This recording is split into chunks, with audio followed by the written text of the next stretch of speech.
আপনি চান যে অর্চি খুব তাড়াতাড়ি সুস্থ স্বাভাবিক জীবনে ফিরে আসুক, এবং তার জন্য আপনি নিশ্চয়ই তার চিকিৎসা শুরু করেছেন তো, নাকি নাকি যেহেতু এই অবস্থায় অর্চি আপনাকে চিনতে পারছে, আপনার প্রতিদ্বন্দ্বী বাহাকে নয়, আপনি চাইছেন না যে অর্চি আবার নর্মাল অবস্থায় ফিরে আসুক? আপনি ঠিক কি ভাবেন বলুন তো আমাকে? ভাবার কোনো অবকাশ দিয়েছেন নাকি? আপনার সম্পর্কে যখনই কোনো রকম ইমপ্রেশন গড়ে উঠেছে আমার, ঠিক তার পরক্ষণে সঙ্গে সঙ্গে আপনি এমন একটা ইমেজ তৈরি করেছেন যাতে যাতে আগের ইমপ্রেশনটা একবারে গুঁড়িয়ে শেষ হয়ে যায়। আমার তাহলে কি করা উচিত ছিল ধ্রুব?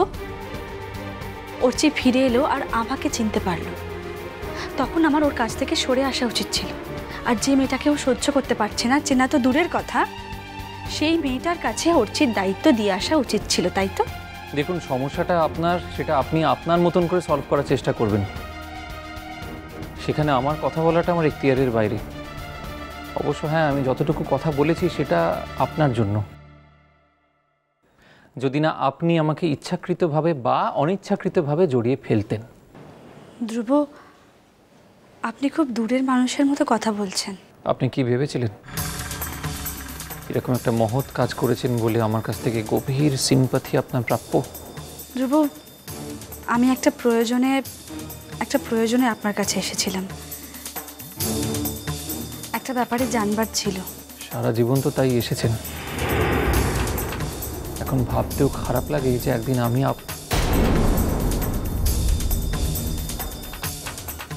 আপনার প্রতি দুর্বল হয়ে পড়েছিলাম।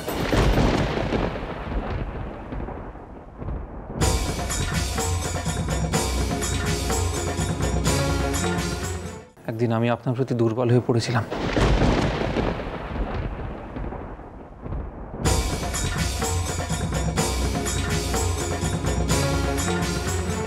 আমি কি কখনো আপনাকে কিছু কমিট করেছিলাম ধ্রুব? কমিটমেন্ট যে শুধু মুখেই হয় না, এটুকু বোঝার মতন পরিণত বুদ্ধি নিশ্চয়ই আপনার হয়েছে।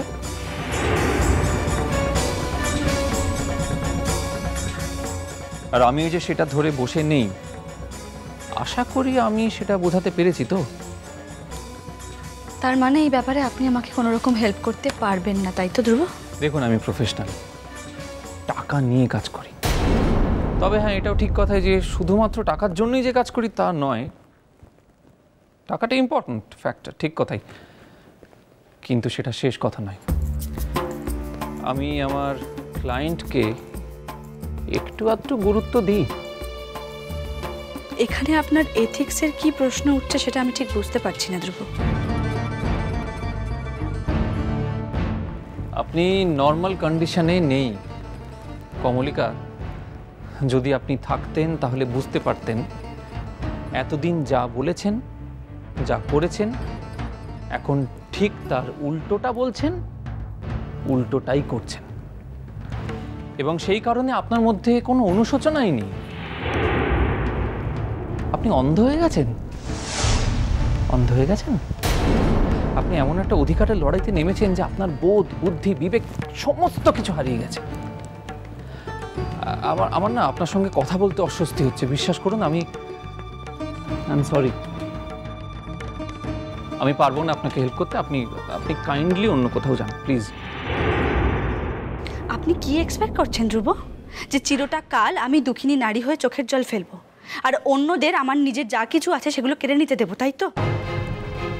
আপনি তো সেরকমই বলেছিলেন নিজের মুখে। তো তাহলে কি সেটা আপনার বাইরের রূপ ছিল? প্রোপাগান্ডা ছিল আপনার, তাই তো? না ধ্রুব, অর্চি যদি এই অবস্থায় আমাকে আঁকড়ে না ধরতো তাহলে আমি আজ ওই একই কাজ করতাম, একই কথা বলতাম। কিন্তু এই অবস্থায় আমি অর্চিকে কিভাবে ছেড়ে আসি ধ্রুব? সেটাই কি ধর্ম হতো? ছেড়ে আসা তো দূরের কথা, আপনি তো যা যা নিজের ইচ্ছে ছেড়েছিলেন সেগুলোকে ডাবল করে আঁকড়ে ধরতে চাইছেন। আমি জানি না বাহা মেয়েটি ঠিক কিরকম। কখনো কখনো রাগ হয়েছে মেয়েটার উপর, আপনি কষ্ট পেয়েছেন বলে। আজকে যখন সেই মেয়েটা নিজের জীবনে ঝুঁকি অস্বীকার করে প্রশাসনকে বুড়ো আঙুল দেখিয়ে অর্চিকে নিজের বাড়িতে ফিরিয়ে আনলো, আমার মনে প্রশ্ন জাগছে ওকে নিয়ে, জাগছে প্রশ্ন আমার মনে ওকে নিয়ে আমার। আর ঠিক তখনই তাকে আশ্রয় দেওয়ার জায়গায় আপনি তাকে অধিকার বোধ দেখিয়ে বাড়ি থেকে তাড়িয়ে দিলেন। ছোট বোন তো আপনার সম্পর্কে, আপনি বলেছিলেন আমাকে। ভালোই করেছেন, উপযুক্ত দিদির কাজ করেছেন আপনি। আপনি শুধু একতরফা বলে যাচ্ছেন ধ্রুব, আমারও যে কিছু বলার থাকতে পারে। সরি, শুনতে ইচ্ছে করছে না। অ্যাটলিস্ট আপনার মতন মানুষের কাছ থেকে আমার আর কিছু শোনার নেই। নমস্কার। ধ্রুব, সময় হয়ে গেছে বুঝলেন, এর থেকে বেশি সময় দেওয়া আমার পক্ষে সম্ভব নয়। আর আপনি অর্চিকে সারা জীবন কিভাবে আঁচলে বেঁধে রাখবেন সেটা আমার কাছে নয়, আপনি অন্য কোনো লয়ারের কাছে গিয়ে পরামর্শ করুন।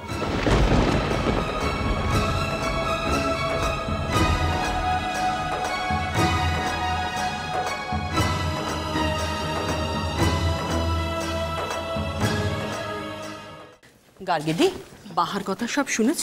হ্যাঁ শুনেছি তো, যেই ছেলেটি ওর সঙ্গে এতদিন ছিল সেই নাকি ওকে চিনতে পারছে না। আমি আগেই বুঝেছিলাম, এখন তো শুনছি নাকি ওর আগের বউই সব।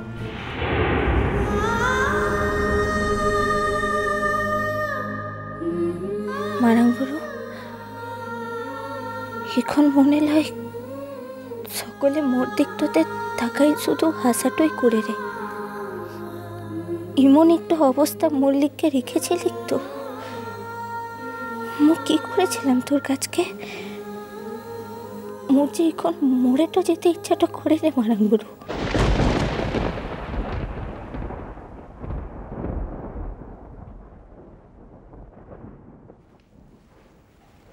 বাহা, কি ব্যাপার, তুমি এখানে একা একা দাঁড়িয়ে আছো? ক্লাস নেই? আনছে।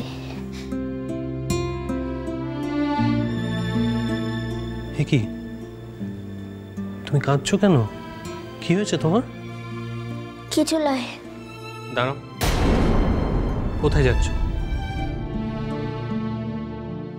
ভুল তো তোমারই বাহা। মোর? হ্যাঁ, অধিকার ধরে রাখতে জানাটাও তো একটা শিক্ষা।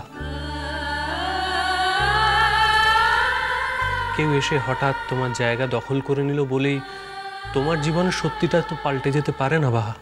মোর মরদটাকে নিয়ে এই নোংরা লড়াইটা করতে মোর মনটা চাইলাই রে। তা বাদে মোর কিসের অধিকারটা আনছে বলতো? মু তো একটু গরিব আদিবাসী মিয়া ছাড়া কিছুই লইলা। তুমি খুব ভালো করে জানো যে তুমি কে। তুমি এও জানো যে ইচ্ছে করলে কোন কোন অধিকার তুমি ব্যবহার করতে পারতে, করনি, তোমার ইচ্ছে। কিন্তু আজ অর্চির ব্যবহারে তোমার তো দুঃখ পাওয়ার কোনো কারণ নেই বাহা। উনি একদিন সুস্থ হয়ে ঠিক তোমাকেই। এখন এসব কথা থাক কিনে, মোর ক্লাসটা দেরিটা হয়ে যাচ্ছে, মুজেছি। বাহা, তুমি নিজে লড়াইটা করছো না বলে আমরাও তোমার জন্য কিছু করতে পারছি না। কার বিরুদ্ধে মু লড়াইটা করব? মোর নিজের বোনের বিরুদ্ধে, মোর বাপের বিরুদ্ধে লড়াইটা করব? তুই তো নিজের চোখটাই সব দেখেছিস। মোর নিজের বাপটা শুধু তার বড় মেয়াটাকে নিয়ে তার জামাইটার ব্যাপারে কথা বলতে সকল জায়গাতে নিয়ে এসেছি তোক। তুই তো সব দেখেছিস নিজের চোখতে বাংলা স্যার। তাও কেন তুমি ওই মানুষগুলোর মুখোশ টেনে খুলে দেবে না? কেন সকলকে বলবে না ওদের আসল পরিচয়ের কথা? তার আগুতে যেন মোর মননটা হয় রে বাংলা স্যার। আচ্ছা, এখন মো আসছি বাংলা স্যার। বাহা,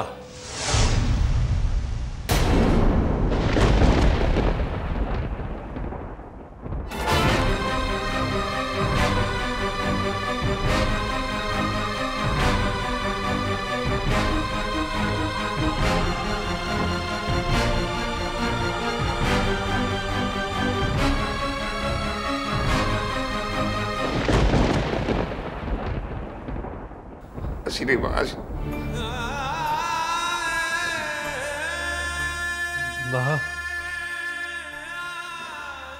বাহা উনি উনি চলে যাচ্ছেন। তোমার যদি কিচ্ছু বলার থাকে তাহলে এক্ষুনি বলো, আর চুপ করে থেকো না। বাহ,